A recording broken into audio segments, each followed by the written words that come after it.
Саламатсыздар, урматтуу Чалкан медиа каналынын көрөрмандары. Өлкөбүздө алынган акыркы сааттагы жаңылыктар менен тааныштырабыз. Тажикстандын кол салуусунда каза болгон аскердин сүйлөшкөн кызы Нарынга анын инисине жубай болду. Баткен облусунун башчысы Абдикарим Алимбаев дем алыш күнү адаттагыдай Көкташ, Аксай жана Капчыгай айылдарына барып, Коголаңдан кийинки үйлөрдүн курулуш иштерин көрүп келгенин жазып, бир окуя эсине түшкөнүн айтып берди. Бүгүнкү иш сапарымда бир окуя эсиме келди. Бул боюнча өзүнчө кино тартса да, китеп жазса да болот. Алыстан келип Баткен жергесинде баатырларча кызмат өтөгөн чегарачы Жеңишбек Иманбек уулу өзү Нарын облусуна караштуу Жумгал районунун Миңгуш шаарчасынан болот. Элде айтылгандай, зарлы ишиң болбосо, зардалда эмне бар дегендей, бул нарындык эр жигитке чегараны коргоо зарыл болгондуктан дал ушул алыскы зардалы жергесине келип тоолуу, шарты катаал жерде кызмат өтөп баштайт. Кызмат учурунда Жеңишбек так ошол айылдан Элиза аттуу кыз менен таанышып калып, Жеңишбектин ата-энеси келип, кызга сөйкө салып, ушул жылдын 15-октябрга үйлөнүү тоюн белгилешип кетишкен. Бирок кызматтын зарылчылыгына байланыштуу Жеңишбекти Зардалдан Аксай жергесине жиберишет. Тилекке каршы 14-17 сентябрдагы чегара коголаңында Жеңишбек мекенди коргоодо курман болуп калат. Сөөгү өзү туулуу өскөн жерине жөнөтүлүп, жерге берилген. Анын болочоктогу жубайы боло турган Элиза ата-энеси жана айылдагы аксакалдар менен Нарынга барышып, дуа кылып кайтал деген учурда Элизаны Жеңишбектин бир тууган иниси жактырып калып, ата-энесине айтып, ошол эле жерде кудалашып, кызыбызды Миңгуш жергесине калтырышып кайтышат. Буюрса уулду болса атын Жеңишбек коюуну чечишиптир. Жакында Миңгуш жергесинен Жеңишбектин ата-энеси жакын туугандары Баткен жерине келип, Жеңишбек кызмат өтөгөн Зардалы айылына жана Аксайдагы курман болгон жерине келишип, дуа кылып кетишти. Мен алардын келгендери боюнча угуп кабыл алдым. Ата-энесине көңүл айтып, белегимди берип, 2 жашка бакыт каалап узаттым, деди Абдикарим Алимбаев. Азиз Мурадиллаевдин апасына элден чогулган 1,5 миллион жана Садыр Жапаров бөлүп берген акча берилди. Актер Азиз Мурадиллаевдин апасы Кыргыз Республикасынын эл артисти Анара Сыдыгалиевага элден чогулган 1,5 миллион сом берилди. 5-декабрда Азиз Мурадиллаевдин ден соолугуна байланыштуу өткөн маалымат жыйында Ассол Молдокматова 1,5 миллион сомду актердун апасына берип, каражат топтоо токтолгонун айтты. Айтымында бүгүнкү күнгө карата 1 миллион 565 миң сом топтолду. Анын ичинен 65 миң сом 10 жылдан бери лейкоз илдетинен жабыркап жаткан Жамиля аттуу кыздын апасына берилген. Мындай чечим тараптардын макулдуктары менен кабыл алынган. Ал эми Анара Сыдыгалиева кыйын күндө кол сунгандарга ыраазычылыгын билдирди. Элге өмүрүбүздү арнадык, искусствого кадам таштаганыма быйыл 50 жыл болду. Бул тармакта жүрүп Азизди таптым. Ал курсактан чөөрү менен сахнада болду. Президентке таазим кылам. Ар бир жарандын көйгөйүнө көңүл бөлүп жатасың. Рахмат сага. Калайык калкым, башымды ийип таазим кылам. Дүйнө жүзүндө биздей калк жок экенине ишендим.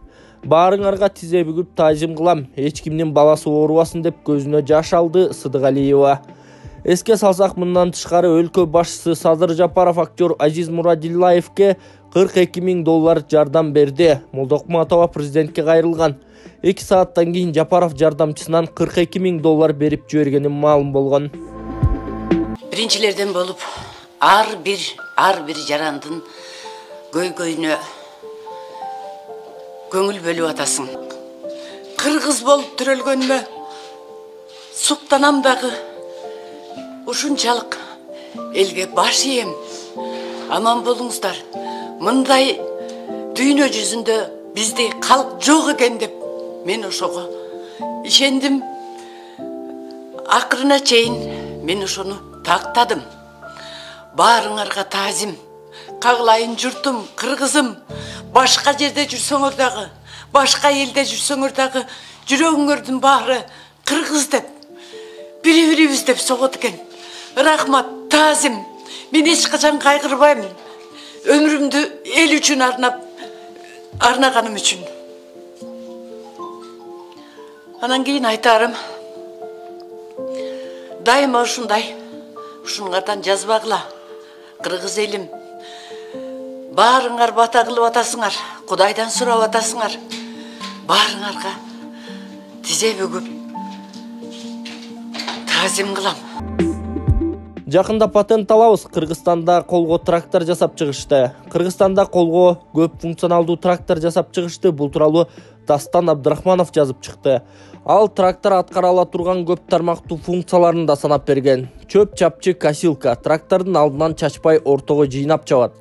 Суу насос уланат, 2,5 аралыкка басым менен суу жеткирет.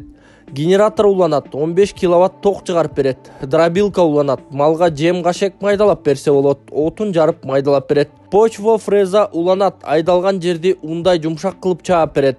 Алдына грейдер уланат, жер тигиздеп кар күрөөгө болот. Соко тартат, жер оодарып айдоого даярдайт. Чизил акучник уланат, жөөк алып даярдап берет. Картошка копалка, жердин астынан картошка элеп чыгып капка салып берет. Пресс-подборщик уланат, тележка прицеп уланат, 1 тонна жүк тартат. Бул биздин биринчи долбоор. Кудайым буйрса массалык түрдө чыгарууга даяр. Жакында патент алганы аз беребиз. Алдыда дагы 6 түрдүү атайын техника иштелип жатат деп айтылат маалыматта. Ошондой эле алар президентке кредит боюнча кайрылышты. Президентибиз бул посту окуп калса, бизге $1 миллион жеңилдетилген кредит эле алып берсе, башыбыз көккө жетет эле. Кредитти кайра мамлекетке төлөп, ыраазчылык иретинде заводдун атынан кайра мамлекетке курулуш айыл чарба тармагында өкмөткө бир канча техникаларды белекке берет элек. Балким чоң бизнесмендер иштешели десе даярбыз деген ал. Кыргызстанда биринчи жолу Толубай Бакасовдун ден соолукту чыңдоо борбору айыктыруу массаждарын үйрөнүү курсун өтүп жана жумушка орношууга чакырат. Окуу курсуна тиземун, бел сөөк, мурун көңдөй, ар кандай суук тийген оорларын айыктыруу, классикалык массаждын түрлөрү жана атайын ымыркайларга жазалуучу массаждар кирет. Массаждарды үйрөнүп, эл аралык талаптарга жооп берчү диплом жана сертификат алуу менен бирге жумушка орношуп, эң негизгиси өзүңүзгө татыктуу маяна алуу мүмкүнчүлүгүнө ээ болосуз. Мисалга алсак, биздин салондогу массаж кызматкерлери орто эсеп менен күнүнө 1,5 миңден 3 миң сомго чейин табышат. Мындай мүмкүнчүлүктү өткөрүп жибербеңиз. Кененирээк маалымат алуу үчүн экраныңыздагы номерлерге кайрылыңыздар.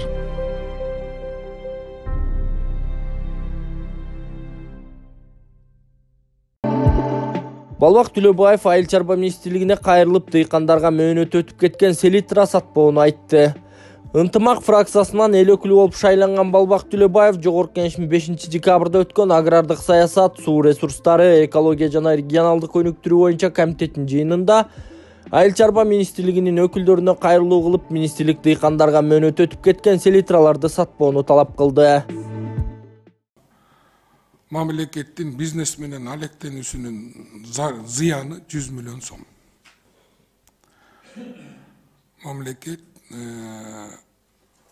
реформа баштайбыз, селитраны өзүбүз алып келебиз, частныйларга ишенбейбиз, бизнеске деп атып, мына алып келген натыйжасы 80 миллион, 83 миллиондан тегеректе алганда 100 миллион сом зыян. Ушул кантип болсун эми. Дагы өткөндө айтып атып бир чечимге келгиле, моуну бергиле деп атып, өкмөт дагы 5.000 тоннага жакын просрочный жер семирткичти элге берип атат дыйкандарга. Эми ошону колдонгонго болобу? Дыйканды дагы шорун катырабызбы? Шавкат Мирзиёевдин Кыргызстанга мамлекеттик иш сапары 10 декабрда болот. Өзбекстандын президенти Шавкат Мирзиёевдин Кыргызстанга мамлекеттик сапары 10 декабрда болот. Бул туурасында президенттин маалымат кызматынан билдиришти. Сапардын алкагында президент Садыр Жапаров менен эки тараптуу сүйлөшүүлөрдү жүргүзүү пландалууда. Эки өлкөнүн лидерлери тар жана кеңейтилген курамда Кыргыз-Өзбек стратегиялык өнөктөштүгүнүн кеңири чөйрөсүндөгү маселелерди, ошондой эле достук, бир туугандык жана ынак коңшулук маанайдагы мамилелерди мындан ары өнүктүрүү пландарын талкуулашат деп айтылат маалыматта. Мындан тышкары, бир катар эки тараптуу документтерге кол коюу пландалууда. Мирзиёевдин Кыргызстанга болгон мамлекеттик сапарынын алдында эки өлкөнүн ишкер чөйрөлөрүнүн ортосундагы байланышты чыңдоого багытталган Кыргыз-Өзбек бизнес форуму өткөрүлөт деп кошумчалаган Кыргыз Республикасынын президентинин администрациясынын тышкы саясат бөлүмүнүн башчысы Муратбек Азым Бакиев. Бул күнү борбор калаада ээп мамлекеттеринин жетекчилеринин да саммити өтөт. Бекешев Жээнбековду артыкчылыктан ажыратууну сунуштап, Жумабеков каршы чыкты. Парламенттин конституциялык мыйзамдар, мамлекеттик түзүлүш, сот укук маселелери боюнча комитет экс-президенттерди артыкчылыктардан ажыратуу мыйзам долбоорун биринчи окууда жактырды. Демилгенин автору депутат Жеңишбек Токторбаев эгер бул мыйзам кабыл алынса артка иштебей турганын, демек экс-президенттер Сооронбай Жээнбеков менен Роза Отунбаевага тиешелүү эместигин айтты. Ал эми эл өкүлү Дастан Бекешев мурдагыларга дагы тиешелүү боло тургандай кылуу зарылчылыгын айтты. Менимче бул өтө туура эмес. Жээнбеков өзү 2019-жылы Атамбаевке каршы мыйзам чыгарып, 6-чы чакырылыштын депутаттары колдошкон.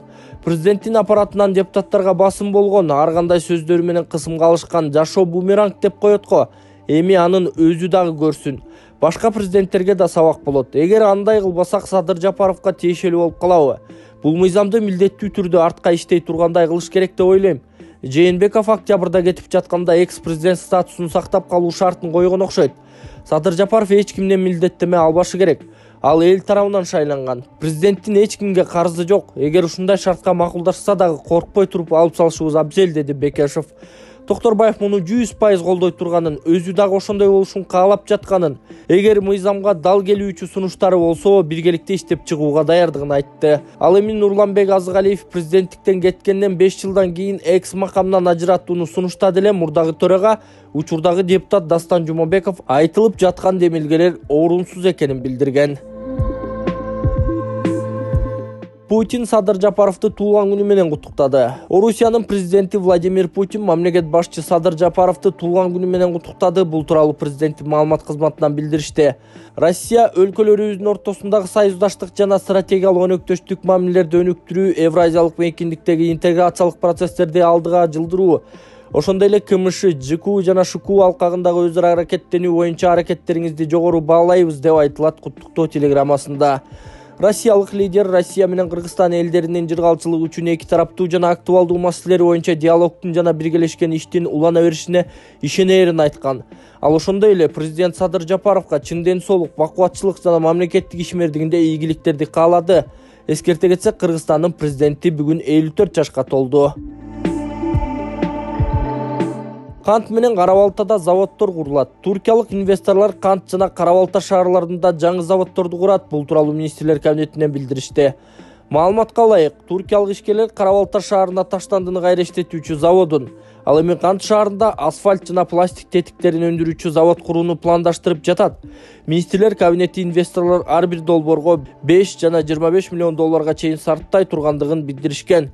Ошондой эле чет элдик ишкерлердин Чүй облусунун Аламүдүн районуна текстиль фабрикасын жана сүттү кайра иштетүүчү завод курууга кызыктар экендигин кошуп чалаган.